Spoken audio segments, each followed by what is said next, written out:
भगवंत प्रकट झाले चतुर्भुज रूपामध्ये। प्रभूंनी दर्शन दिलेलं आहे कौसल्या मातेला आणि कौसल्या मातेने त्याला नमस्कार केलाय। भगवंत म्हणतायत माते अगं तू घोर तपश्चर्या केली, माते तू घोर तपश्चर्या केलीस आणि माझ्याकडे मागणं मागितलं।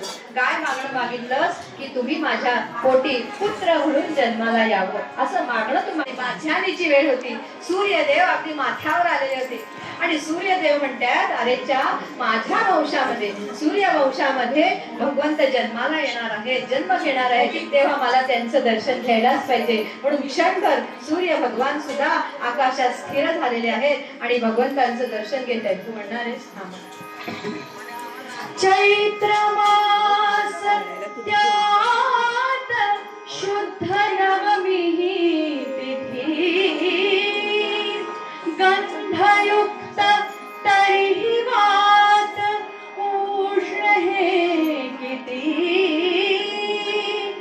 दोन प्रहरी कागश्री सूर्य थांबला राम जन्मला ग सखी